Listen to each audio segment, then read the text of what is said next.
2026 தமிழக வாழ்வுரிமை கட்சியினுடைய ஆதரவு இல்லாமல் எந்த கொம்பனும் இந்த நாட்டுடைய முதலமைச்சராக வர முடியாது என்கிற நிலையை நாம் உருவாக்குவோம். நான் மட்டும்தான் ஆளணும் அப்படின்னு நான் வன்னியர் ஆள போறேன், நான் ஆதித்தமிழர் ஆள போறேன், நான் கொங்கு ஆள போறேன், நான் முக்குளத்தோர் ஆள போறேன், நான் தேவேந்திர ஆள போறேன், ஒரு காலத்திலும் ஆள முடியாது.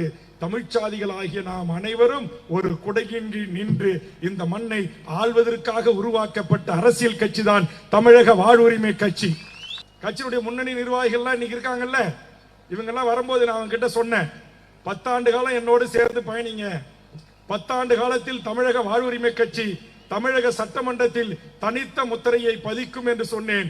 இன்றைக்கு 10 ஆண்டு காலத்தில் தமிழக வாழ்வுரிமை கட்சி தமிழக சட்டமன்றத்தில் முத்திரை பதிக்கிறது. இந்த நாட்டுடைய அமைச்சர்கள், முதலமைச்சர்கள் யாராலும் வேல்முருகனை கடந்துவிட்டு எந்த துறையிலும் பதில் அறிக்கையை சொல்லிவிட்டு செல்ல முடியாத அளவுக்கு இந்த மண்ணுக்கான, மக்களுக்கான, தமிழ் சமூகத்தின் வாழ்வுரிமையின் குரலாக தமிழக வாழ்வுரிமை கட்சியின் குரல் ஒலிக்கிறது.